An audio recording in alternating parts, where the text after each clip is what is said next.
Chapter 8. Thinking in the Certain Way.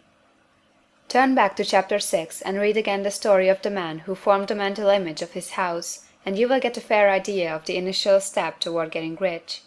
You must form a clear and definite mental picture of what you want. You cannot transmit an idea unless you have it yourself.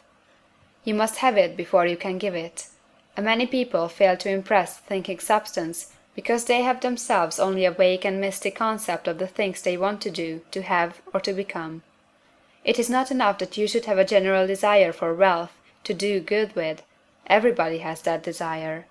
It is not enough that you should have a wish to travel, see things, live more, etc. Everybody has those desires also. If you are going to send a wireless message to a friend, you would not send the letters of the alphabet in their order, and let him construct the message for himself, nor would you take words at random from the dictionary. You would send a coherent sentence, one which meant something. When you try to impress your wants upon substance, remember that it must be done by a coherent statement. You must know what you want, and be definite. You can never get rich or start the creative power into action by sending out unformed longings and vague desires. Go over your desires, just as the man I have described went over his house. See just what you want, and get a clear mental picture of it as you wish it to look when you get it. That clear mental picture you must have continually in mind, as the sailor has in mind the port toward which he is sailing the ship. You must keep your face toward it all the time. You must no more lose sight of it than the steersman loses sight of the compass. It is not necessary to take exercises in concentration, nor to set apart special times for prayer and affirmation, nor to go into the silence, nor to do occult stunt of any kind. These things are well enough, but all you need is to know what you want, and to want it badly enough so that it will stay in your thoughts. Spend as much your leisure time as you can in contemplating your picture, but no one needs to take exercises to concentrate his mind on a thing he really wants. It is the things you do not really care about which require effort to fix your attention upon them. And unless you really want to get rich, so that the desire is strong enough to hold your thoughts directed to the purpose as the magnetic pole holds the needle of the compass, it will hardly be worthwhile for you to try to carry out the instructions given in this book.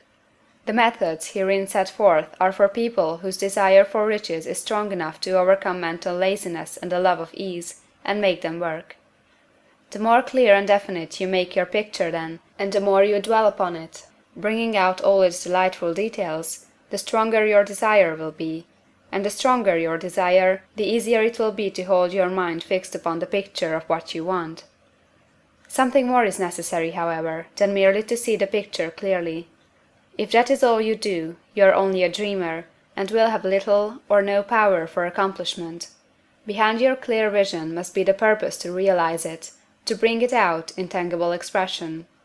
And behind this purpose must be an invincible and unwavering faith that the thing is already yours, that it is at hand, and you have only to take possession of it.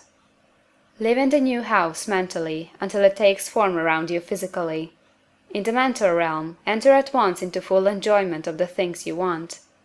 Whatsoever things ye ask for when ye pray, believe that ye receive them, and ye shall have them, said Jesus. See the things you want as if they were actually around you all the time. See yourself as owning and using them. Make use of them in imagination just as you will use them when they are your tangible possessions. Dwell upon your mental picture until it is clear and distinct, and then take the mental attitude of ownership toward everything in that picture. Take possession of it, in mind, in the full faith that it is actually yours. Hold to this mental ownership. Do not waver for an instant in the faith that it is real. And remember what was said in the preceding chapter about gratitude. Be as thankful for it all the time as you expect it to be when it has taken form. The man who can sincerely thank God for the things which as yet he owns only in imagination, has real faith. He will get rich. He will cause the creation of whatsoever he wants. You do not need to pray repeatedly for things you want. It is not necessary to tell God about it every day. Use not vain repetitions as the heathen do, said Jesus to his pupils, for your Father knoweth that ye have need of these things before ye ask him. Your part is to intelligently formulate your desire for the things which make for a larger life, and to get these desire arranged into a coherent whole, and then to impress this whole desire upon the formless substance, which has the power and the will to bring you what you want. You do not make this impression by repeating strings of words, you make it by holding the vision with unshakable purpose to attain it, and with steadfast faith that you do attain it.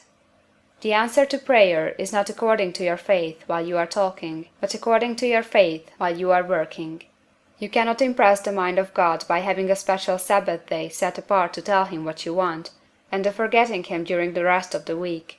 You cannot impress him by having special hours to go into your closet and pray, if you then dismiss the matter from your mind until the hour of prayer comes again. Oral prayer is well enough, and has its effect, especially upon yourself, in clarifying your vision and strengthening your faith. But it is not your oral petitions which get you what you want. In order to get rich, you do not need a sweet hour of prayer, you need to pray without ceasing. And by prayer I mean holding steadily to your vision, with the purpose to cause its creation into solid form, and the faith that you are doing so. Believe that ye receive them. The whole matter turns on receiving, once you have clearly formed your vision. When you have formed it, it is well to make an oral statement, addressing the Supreme in reverent prayer, and from that moment you must, in mind, receive what you ask for. Live in the new house, wear the fine clothes, ride in the automobile, go on the journey, and confidently plan for greater journeys. Think and speak of all the things you have asked for in terms of actual present ownership. Imagine an environment and a financial condition exactly as you want them, and live all the time in that imaginary environment and financial condition. Mind, however, that you do not do this as a mere dreamer or castle builder. Hold to the faith that the imaginary is being realized, and to the purpose to realize it. Remember that it is faith and purpose in the use of the imagination which makes the difference between the scientist and the dreamer.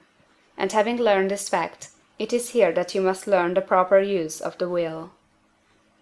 End of Chapter 8.